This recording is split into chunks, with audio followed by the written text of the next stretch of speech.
Welcome to this Women's Day special of Investors Hangout, brought to you by Aditya Birla Sun Life Mutual Fund and Value Research. I'm Rachel from Value Research, and with me is the CEO of Value Research, Dhirendra Kumar. Welcome, Dhiren. Thank you. Empowering women to invest. That is our topic for today. Now, Dhiren, a lot of women in India, they do play an important role in saving and managing the finances of their homes. So what are your observations on this, and does this carry forward to investing as well? I don't know about investing. Of course, in the old times, it did.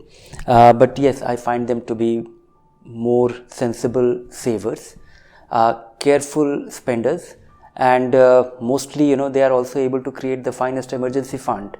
And some of the old time, I have come across many instances are the way I have, looked at mothers and grandmothers, the way they contributed to or saved their money, or around the time of demonetization, I experienced them based on my interaction with people around me. I found that, they were extremely good savers, and they were able to build savings or sometimes carefully keep things which can turn out to be the most desirable or the highest quality of emergency fund.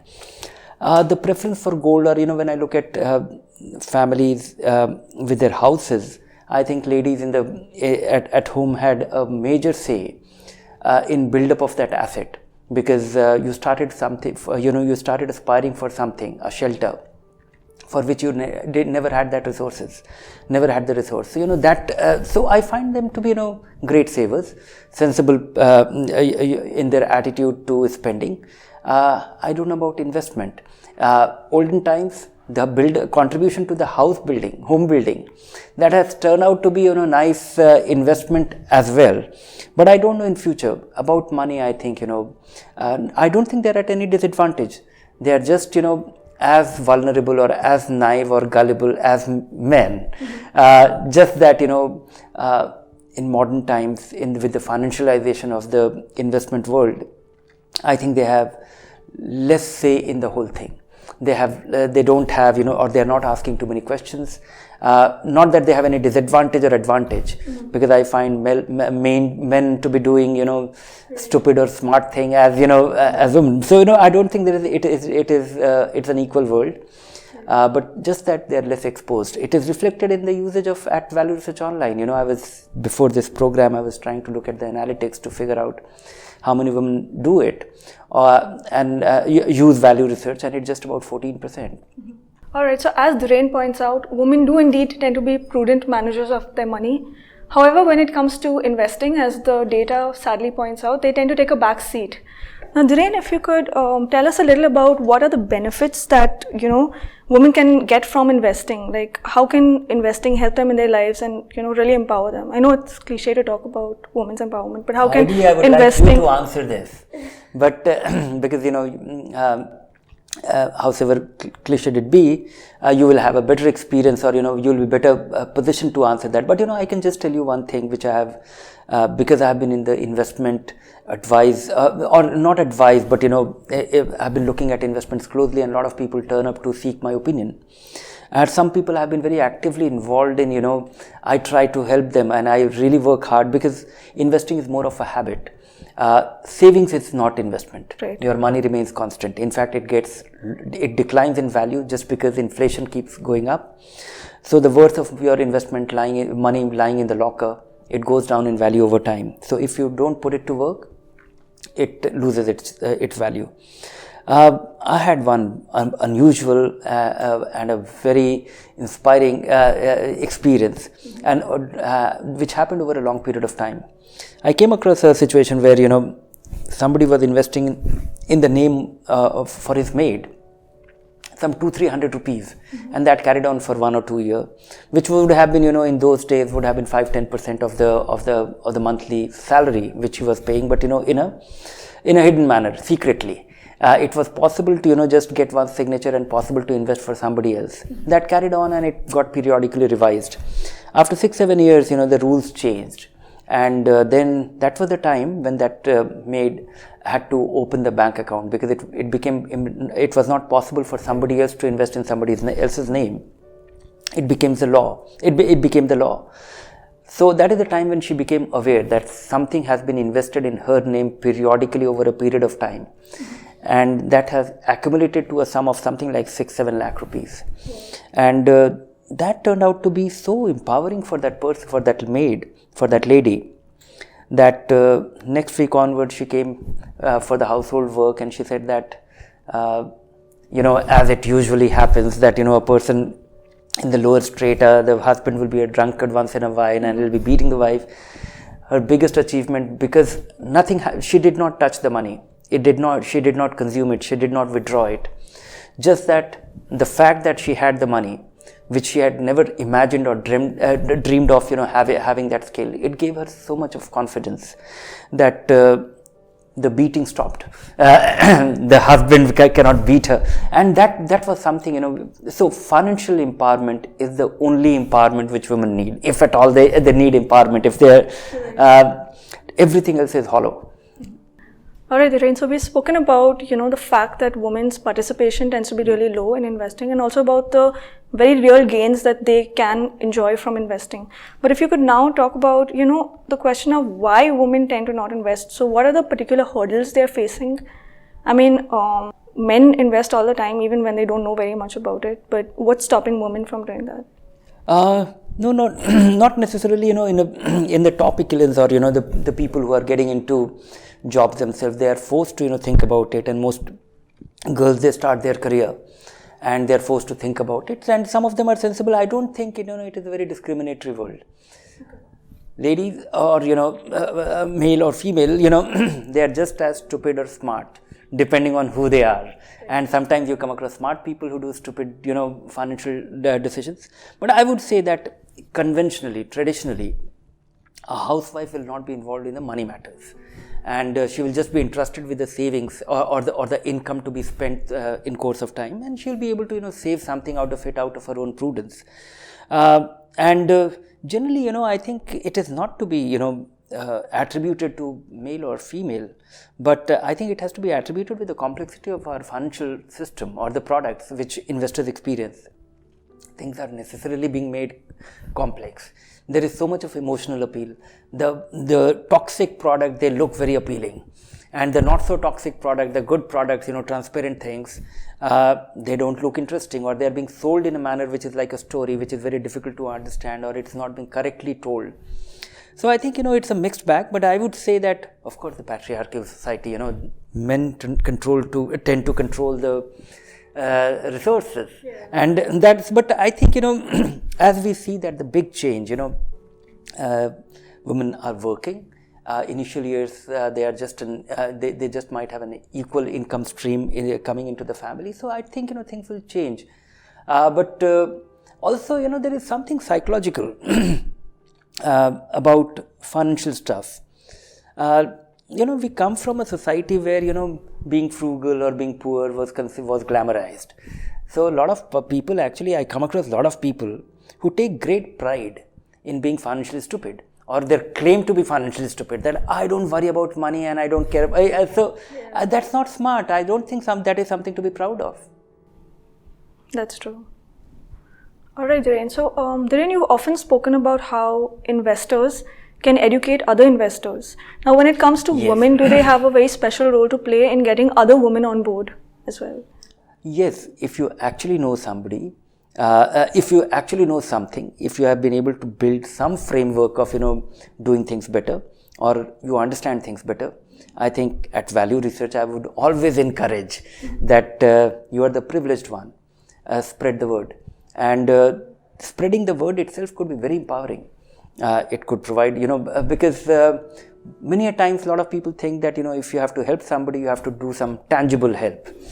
This is an intangible help which will go a long way, and somebody will thank you. And I can tell you with great pride that the biggest bonus of running Value Research is that's a huge income when you have, thousands and thousands of people periodically write that how they achieved success with small inputs from us.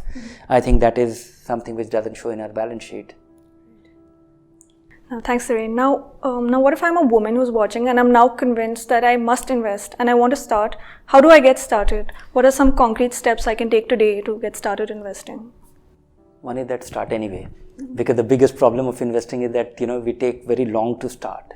But before that, I would like to give the same framework. Women or men, they have the same problem. And the financial framework that you have to follow, that have your emergency fund. Scale of emergency fund, women can actually, be more prudent in estimating that. Buying that health insurance, all your savings and investment plan will go haywire if you have not thought about it. And then deciding, the kind of money that you should have in your bank account or a liquid fund, or, not so risky investment, which is generating modest return, but which you need in a predictable future, 2 years time, 3 years time, child getting into school, and, you need that money. So all that, little bit of planning. And all the money which you don't need for 5 years and more, do nothing. Just do your long-term SIP. Choose one equity fund, even if it is not the finest equity fund, because we keep getting stuck and we find excuse how not to do it. Besides that, I think, the preliminary thing which everybody should be doing is, resisting the temptation to spend the money, because, investing won't start till you have the saving. And saving little more in initial stages, when it has all the time, it compounds beautifully. Time actually does the magic for your compounding. And once you have that, trying to understand between, a tempting expenditure, a consumption, as compared to, something which is essential. Of course, you need money to spend on variety of things, essential consumption, necessary things. Something which might look like a luxury to somebody but could be essential to you. So I'm not saying to compromise on that. We earn money to make a decent living or a dignified living, or comfortable living too. But beyond that, I think one just need to be careful with those temptations that we have. And in this age, it is very difficult, because wherever you go and you look at a big ticket purchase to be done, which is consumption, which may not be necessary, but you have easy credit available. Sometimes you go somewhere and you find that something is worth 70,000 rupees, but it is not claiming that it is 70,000 rupees. It tells you that it is 4,300 rupees per month for 12 months or something like that. That makes it very tempting. People are tempting you, they tempt you to spend. Resist that little bit, and I think your investment and initial years of little resistance will translate into far greater financial independence, well ahead of time. So if you have done these 3-4 things, investing your long-term money regularly, be at it, having the health insurance, having your emergency fund, you are taken care of. All right. Thank you, Dhiren. So for those watching who have never invested before and who want to get started today, do also visit Value Research online, where we offer plenty of resources, tools and articles that can help you along the way. We now move on to the Q&A round of this session.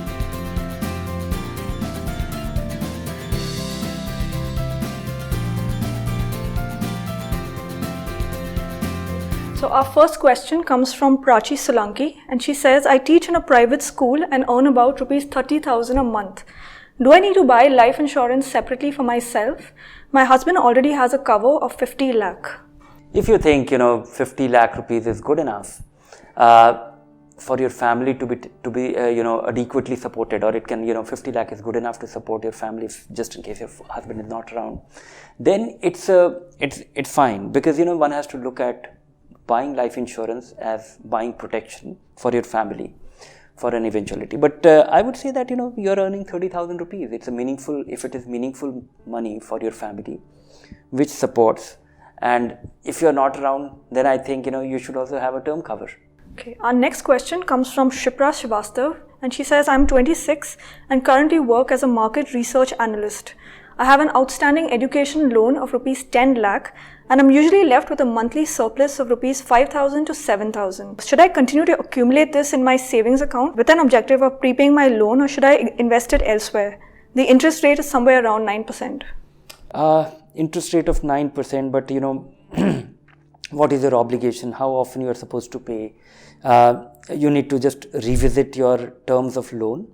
It will be a good idea to, if you just let it accumulate in your savings bank account, it will not earn, it will earn anywhere between 4 to 6%, which is not good enough. which means you should try and, if you are going to keep it in your savings bank account, might as well periodically repay your loan.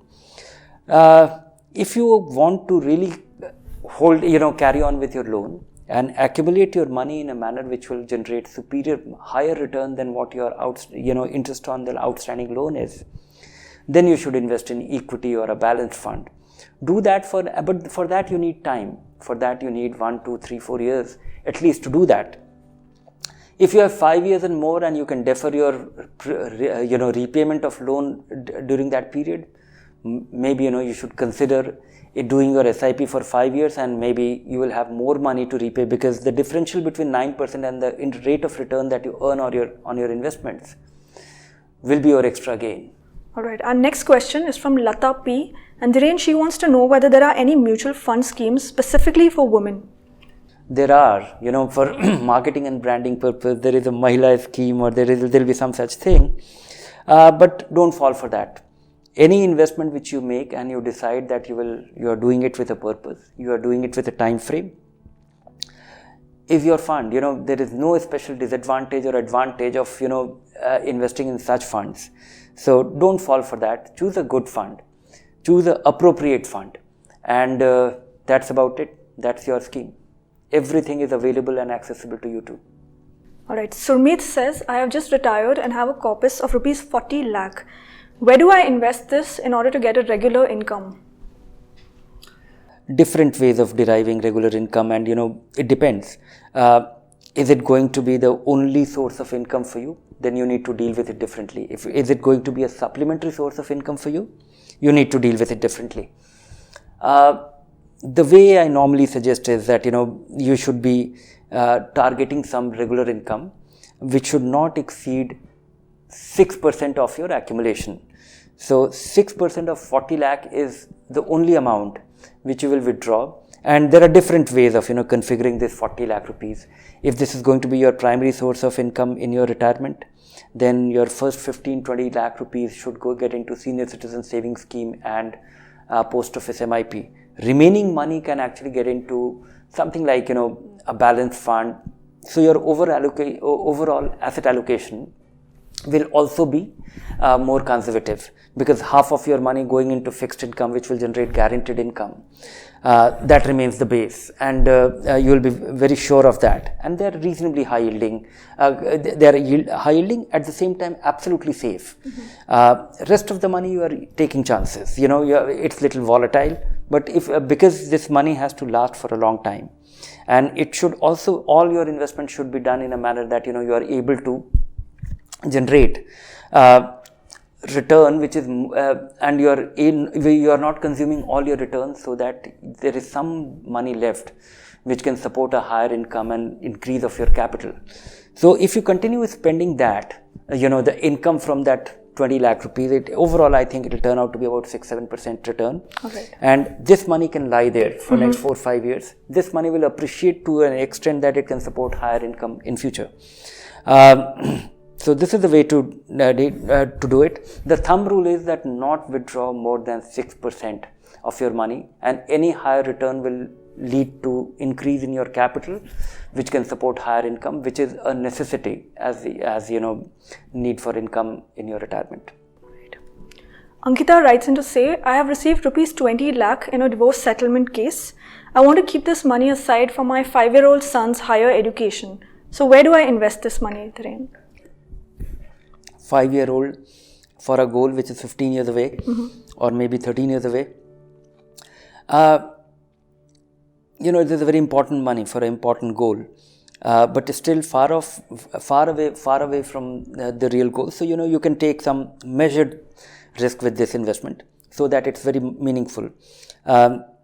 20 lakh rupees might, and the inflation of the cost of education is dramatically higher than what we have experienced. Of course, it may not remain that way in future, but what I have seen in the last 25-30 years is that it's dramatically different. The configuration of education cost of education has changed completely. Right. So I would say that 2 rules to follow: invest in a balanced fund if you have never invested in market, or invest in an equity fund if you have little experience of that. One important rule which I think you should never violate is that don't invest these 20 lakh over the next 2 months, 3 months or at one go. Definitely spread it over the next 18 months to 2 years because it's such an important money. Averaging the money is important to reduce the risk, even if it amounts to losing some opportunity. Right. Because catching a market high and waiting for it, and more so for in your state of in this context, will be very disheartening. Right. All right. Nidhi Singh writes in and she's asking, Dhiren, I have already collected 50% of the price of the car and I want to take a loan for the remaining. So should she do this? I have a very basic rule when it comes to generally, whether one should borrow to for a consumption or borrow to build an asset. The only thing, there are 2-3 situations in which borrowing money to buy something will justify. One is the home loan, because it is such a big ticket purchase that buying a home and also it's a long-term borrowing, which and it costs lower interest rates and you get some tax benefit too. So in that sense, you are buying an asset which will appreciate, you will start consuming, and also it helps you save the rent. So the equivalent of the interest, if it is saved by way of rent, that actually justifies spending that. Second kind of borrowing, which you don't have a choice, is an emergency. You don't have money and you have an emergency, you have to borrow, you can't do anything. The other is borrowing money for doing essential thing, not necessarily an emergency. If this car will help you do your job better, then it is actually an input to the career, input to you doing your job better. So in that sense, it will enhance your efficiency, it will lead to superior career prospect and all that. Otherwise, if it is aspirational spending to buy a car so that you can feel happy about it and also use it sometime, then no. Then defer it. And if it is little bit of input, by all means go ahead and have it. Right. All right. Our next question comes. The rule is very straightforward. Right. You'll be buying an asset which will depreciate. Right. And you'll be incurring interest on that. So unless it is an input to something which will help you earn more or do better, there's no point. It's a spending, and normally spending should not be backed by any kind of borrowing. All right. Our next question comes in from Rashmi Jain. And she says, I want to invest rupees 2,500 every month for the higher education of my 4-year-old daughter. So which investment option would you recommend? 2 things, first time investor, balance fund. There's no difference for a daughter, buyer, mom. That is what my suggestion will be to a person who is investing for his 4-year-old child, irrespective of the gender. So one is that start with a balance fund if you have not done before, if it's going to be your first investment, and after 2-3 years move to equity fund. All right. The other thing which is not solicited as a question, but I would say that 2,500 rupees a month is a good start, but try and increase it every year. Don't think in terms of constant.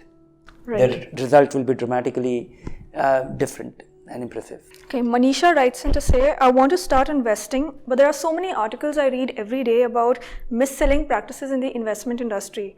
So how do I invest without, ending up taking the wrong investment? The basic rules of investing, which I told you. Right. Follow that which of the 3 buckets your investment is falling into, and 2-3 other rules to follow. When investing in equity, never invest at one go.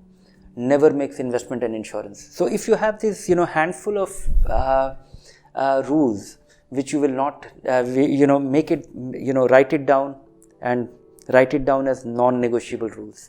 If you follow that and you ask question.